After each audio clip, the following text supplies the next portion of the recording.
Telet, quisiéramos pedirte que tú hagas una pregunta. Fíjate cómo a partir del lenguaje estamos tratando de tantos temas que marcan vidas. Hemos hablado de muchas cosas dolorosas, pero seguramente tú también desde tu punto de vista, tu foco de estudio amplio, puedes contarnos cuestiones y preguntarnos algo que nos lleve a ver alguna luz al final del túnel. Para prestar atención a los límites de tiempo que tenemos, quiero que mis colegas nada más dicen dos cosas. Individualmente, ¿qué es la próxima etapa de su investigación? De cualquier investigación, pero ¿qué quiere saber próximo? ¿Verdad? Segundo, estamos viviendo en tiempos raros, extraños del coronavirus, de limitaciones en la migración, una elección, tanto está cambiando. ¿Qué es una cosa? Y seguramente hay más que una cosa, pero ¿qué es una cosa que puede mejorar la situación de migración niñez entre México y los Estados Unidos?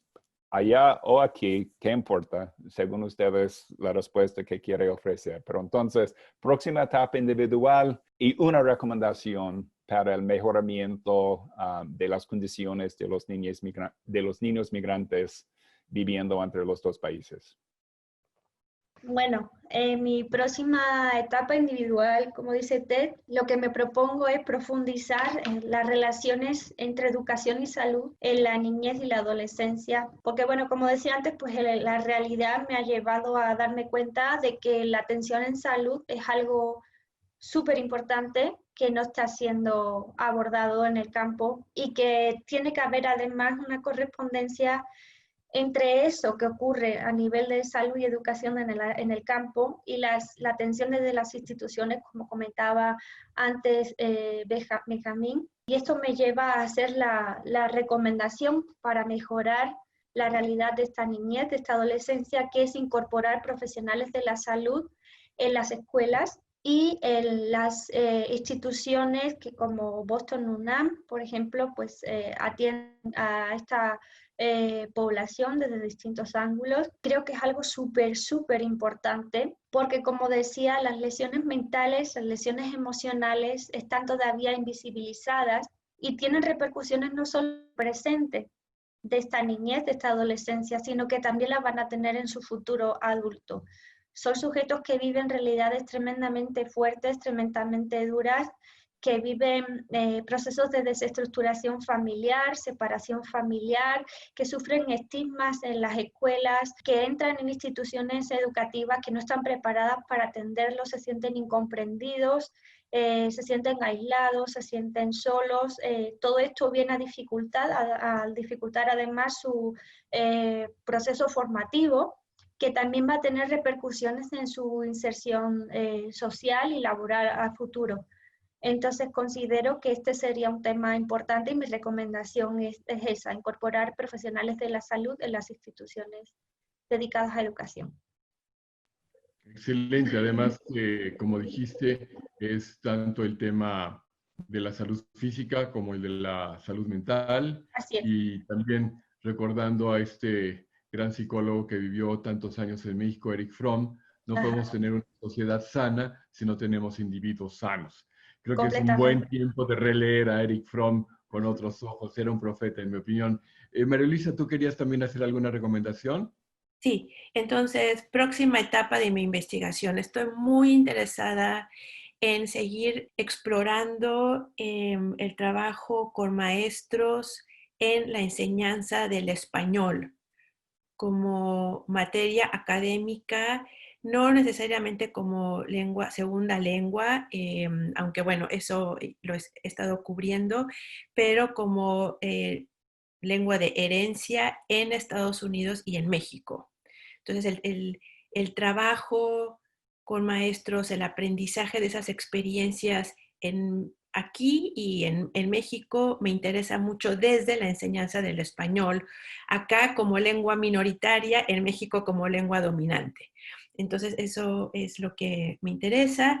Una recomendación fue la otra parte de la pregunta, Ted. Una cosa que podrían hacer los maestros ahora. Creo que lo que todos los maestros podemos hacer en cualquier momento, en el aquí y en el ahora, es afirmar lo que un niño y un joven hacen.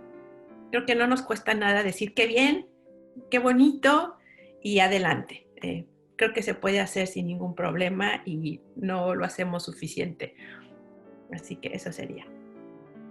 Excelente, María Luisa, una gran recomendación. Además que, bueno, según distintos números, no lo sabemos con precisión, pero después de México el país que tiene más hispanohablantes es Estados Unidos. Así Si es. tomamos en cuenta los no registrados, los no documentados. Así es que si Los Ángeles es la segunda ciudad con más mexicanos en el mundo, lamentablemente el no tener esta conciencia a la que tú nos invitas hace que estos millones de personas sean doblemente olvidados por el resto de los países hispanohablantes y por la propia Unión Americana. Y no puede haber mayor injusticia. Mónica, tu respuesta y después tu última pregunta para empezar ya la participación de todos. Y la pregunta de Mónica ya está abierta a todo el grupo.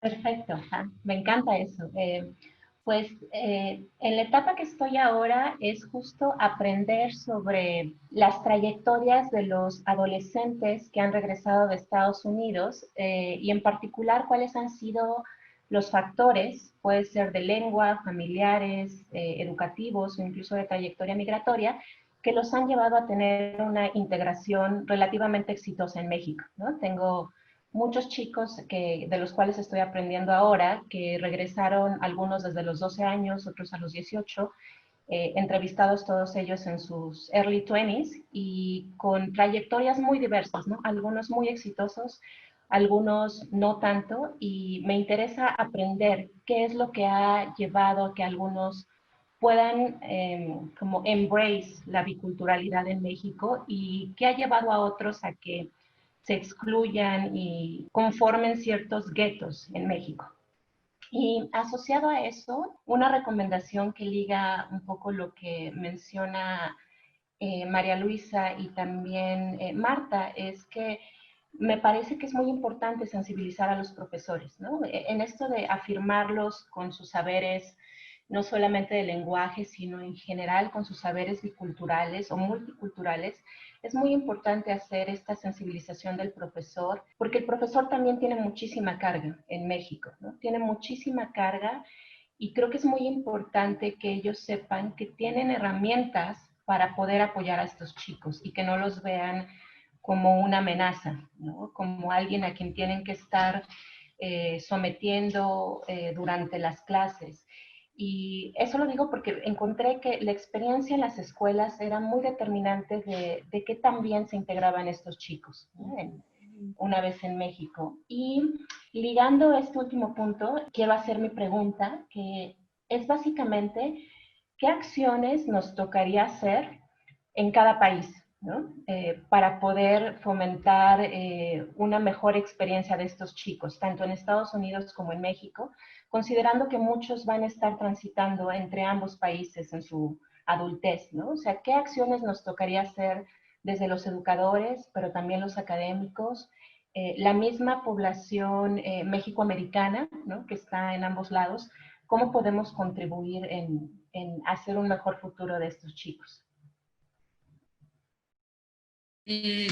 Bueno, creo que en esta parte es súper importante como todo lo de fortalecer redes, ¿no?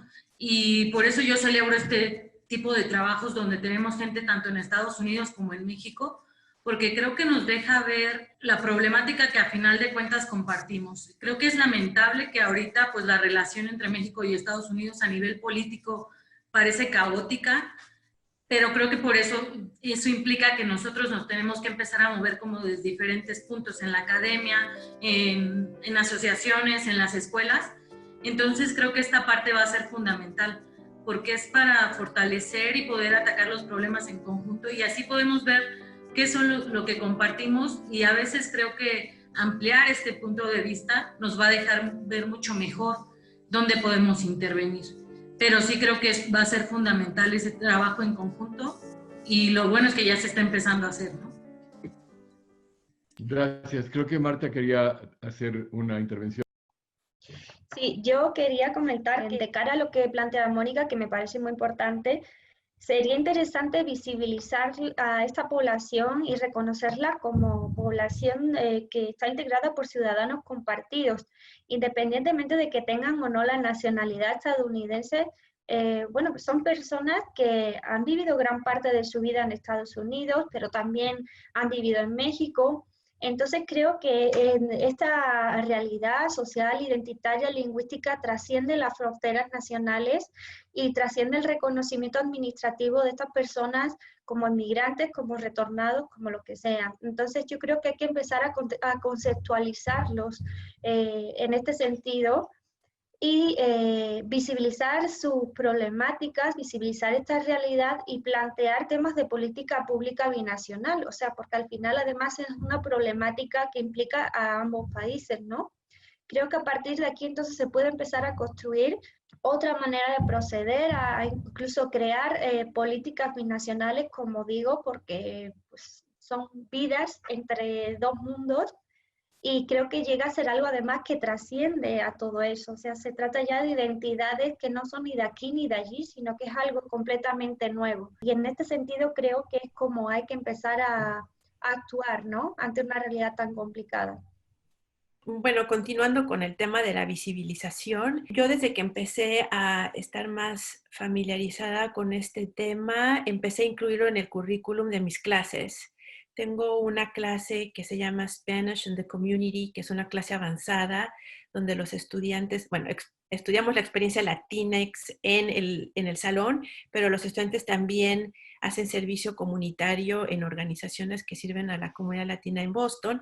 Y el último es como un recorrido que simula un poco el típico proceso migratorio desde Centroamérica, pasando por México, cruce de fronteras, temas de lengua e identidad, pero el último módulo es de regreso y es el tema de la migración de retorno. De hecho, leemos un artículo de Mónica y de Colette, el de integrándose a las escuelas monolingües, y hablamos de esta población que ahora está regresando. Entonces, el tema de visibilizar, informar en nuestras propias clases y en los foros en los que vamos participando, creo que es un pequeño paso que se empieza a dar, pero la gente ya está pensando y está tomando en cuenta esta población. Hay mucho por hacer, pero creo que esa es una primera fase. Ahora sí, Sí. Sí, con respecto a esto que mencionó María Luisa, bueno, yo no comenté, pero soy profesora, ¿no? Universitaria. Y entonces algo también que me parece que es importante es implementar estas acciones con nuestros alumnos, ¿no?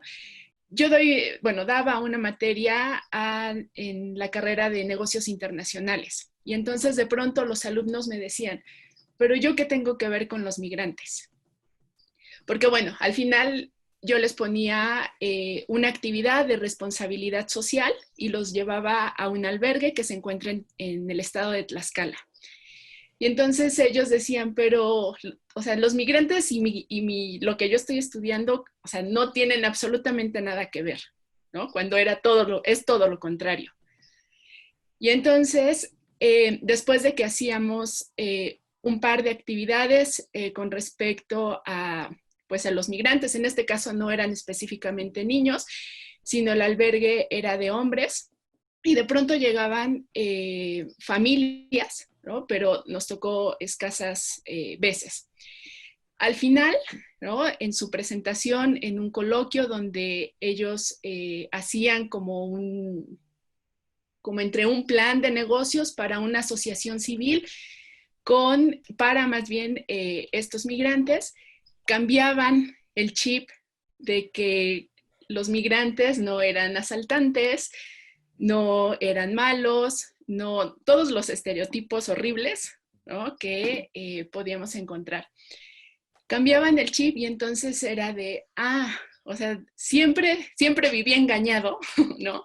Porque yo pensé que querían, no por ciertas necesidades.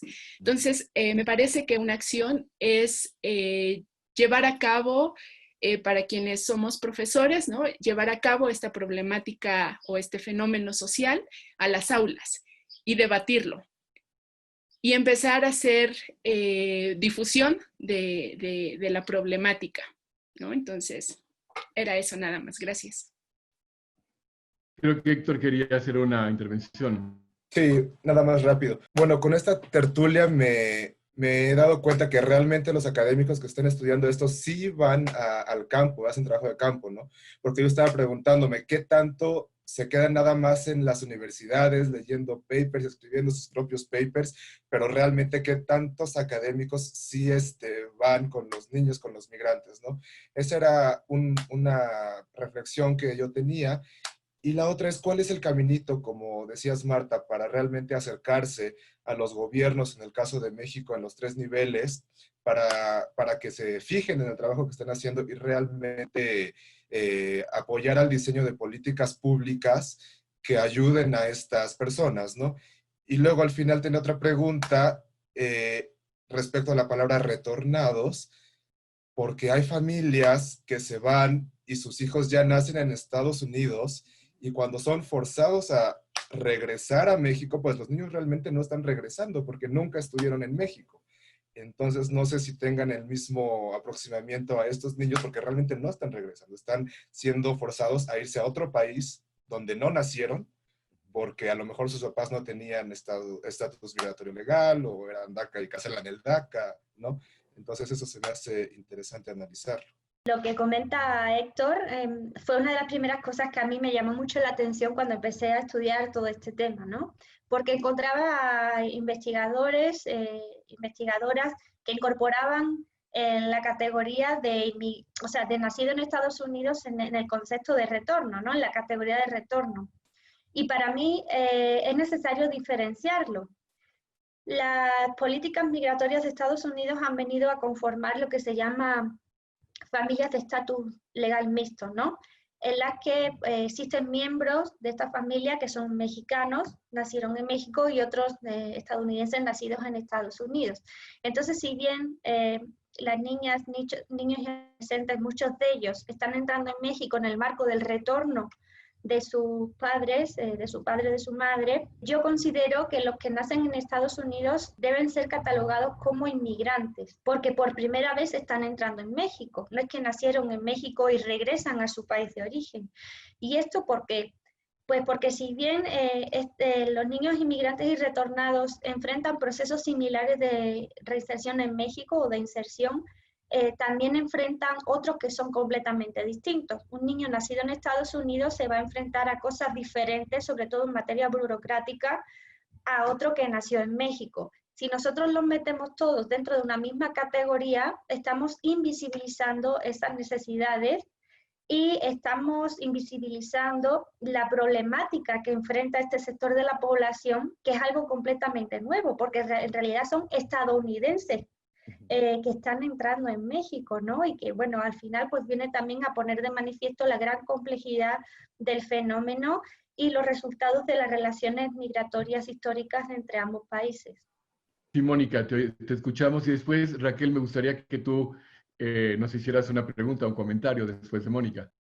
Un poquito añadiendo a lo que comentaba Héctor, efectivamente estos estudios del retorno, ¿no?, iniciaron hace unos 15 años, precisamente con el trabajo pionero de Ted, Víctor y Juan Sánchez. En un inicio se le llamaba estudiantes transnacionales, ¿no? Después vino toda esta ola donde hablábamos de retorno, efectivamente porque hay una gran diversidad de trayectorias migratorias, y yo difiero un poquito de Marta, donde efectivamente, haber nacido en Estados Unidos te puede implicar que tú eres inmigrante, pero no necesariamente, porque hay muchos niños nacidos en Estados Unidos que van y vienen, van y vienen, van y vienen. Entonces, en ese sentido, tiene que ver más con la trayectoria migratoria, es decir, cuántos movimientos migratorios ha habido entre ambos países, y no con el lugar de nacimiento, ¿no?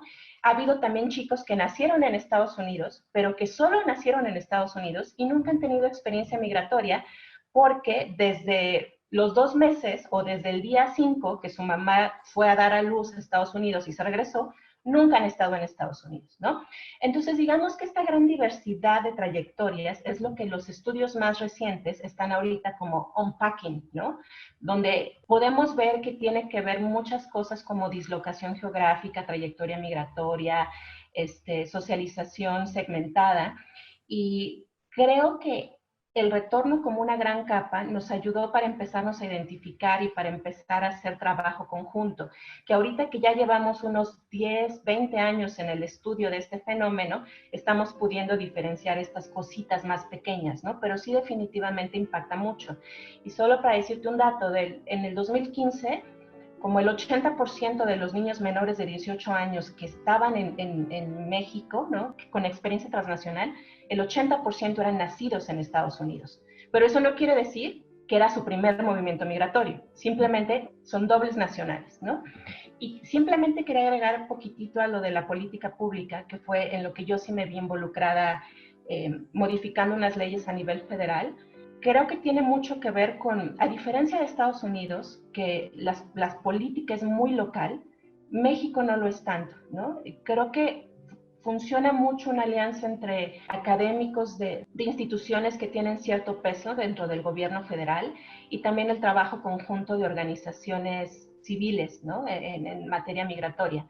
Tengo un artículo específico narrando cómo fue que logramos hacer este cambio a nivel federal y realmente creo que fue la confluencia de estos dos factores, más el factor internacional que fue la llegada de Trump, ¿no? Y que en ese momento México dijo, ay, Dios mío, puede ser que me regresen a 600,000 Dreamers, ¿no? Y entonces voltearon a ver a todos los académicos que habíamos estado ahí empujando y nos dijeron, ok, pasemos legislación para lograr que si vienen Dreamers de regreso de manera masiva, su ingreso a la escuela pueda ser mucho más rápido, ¿no? Entonces creo que fueron como confluencia de factores locales e internacionales. Gracias. Ojalá nos puedas compartir tu artículo para ponerlo allá también, María Luisa, Ted, todos la bibliografía que quieran compartir la vamos a poner una vez que esto se edite para el público. Y Raquel, no sé si tengas tú alguna pregunta o comentario. Solo puedo como un thought, pero how having representation in academics or in jobs of like people who are also similar as like your heritage, or you're also Mexican or also Spanish speaking, just how much that influences kids from a young age to be able to accelerate and kind of have faith in like themselves and feel accepted in like either in the United States or in Mexico, for them to be able to grow as a person and to be able to gain that confidence and that strength for themselves to continue on with their goals and in life. How important is that?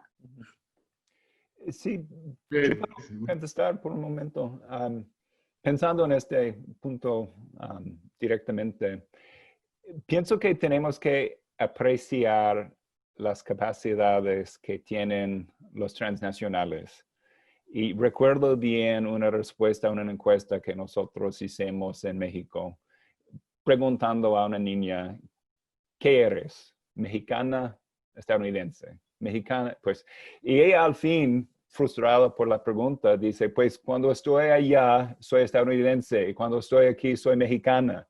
Y es decir que no tenemos que escoger solamente una identidad. Tampoco no tiene que escoger solamente una lengua. Tampoco no tiene que escoger una sociedad. Y si podemos apreciar las capacidades de tener éxito en los dos ambientes, pues es mejor capacidad, es más capacidad que los que solamente se quedan en un lugar u otro. No sé si es una respuesta directa, Raquel, pero pienso que la capacidad que tiene que estar valorizado. Como lo hacen muchos otros países como Suiza, donde se tiene una gran identidad y sin embargo hay más de 7 idiomas. María Luisa, si puedes ser muy breve porque eso nos está acabando el tiempo, te escuchamos. Sí, súper breve, solamente para agregar a lo que dice Ted. Justamente estaba yo recordando que en algún documento de la OCDE leí las capacidades, o sea, la propuesta de capacidades para el siglo XXI.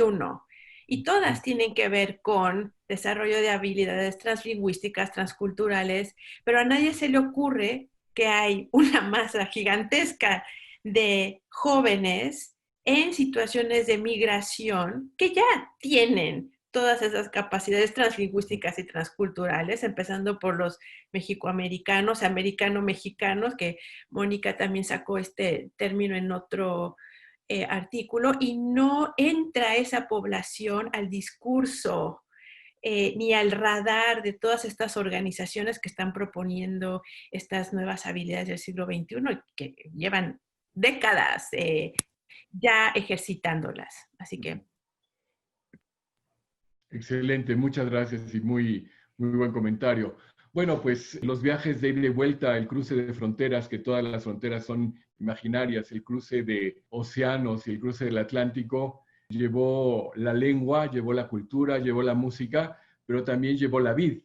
Y las primeras vides que se plantearon en el Nuevo Mundo fue en México, casi en la frontera con lo que ahora es Estados Unidos, en Coahuila en 1597, y no puede haber una tertulia sin un brindis. Así es que yo quiero levantar mi copa de vino de Coahuila virtual para brindar por una increíble calidad intelectual, valores y un futuro maravilloso con los jóvenes que nos acompañan aquí y que representan a un grupo que es lo mejor que tiene México y lo mejor que tiene Estados Unidos. Salud y espero los brindis de cada uno de ustedes. Salud.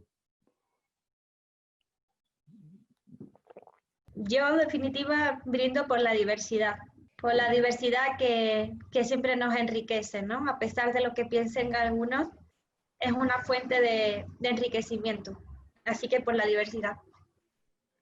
Salud. Salud. Salud. Salud. ¿Quién más? Pues yo puedo ofrecer, disculpa, un brindis para la capacidad ser humano de entender a través de la diferencia y la distancia. Salud. Yo brindo por el trabajo colaborativo, transnacional y por aprender mucho entre colegas y de colegas. Salud, Mónica. Salud. María Luisa. Yo brindo por el disfrute translingüístico y que nos siga nutriendo en todos los aspectos de nuestra vida. Muy bien. Y yo brindo por trabajar juntos en México y Estados Unidos y todos trabajar por abrir más espacios justo para lograr aprovechar las capacidades de toda esta gente que está viviendo en los países. Salud. Salud. Miriam o Raquel. Yo brindo por ustedes, ¿no? Porque se hagan este tipo de esfuerzos académicos, y brindo también por incluirnos a nosotras que apenas vamos iniciando en el camino, ¿no? Unas llevan más recorrido que otras, pero gracias por compartir sus conocimientos. Salud. Salud. ¿Quién sigue? Bueno, yo propongo un brindis porque los migrantes en Estados Unidos, sean mexicanos, latinos o de cualquier parte del mundo, se sientan orgullosos de sus raíces y que porque la sociedad se vuelva más inclusiva y se combata la discriminación racial. Salud. Salud. Salud. Toast, Raquel. Yes. I guess I toast to the power that is conversation. I guess just us having this conversation and being able to talk during this crisis and unite via Zoom. I think that's really powerful. Salud. No me queda más que darles las gracias.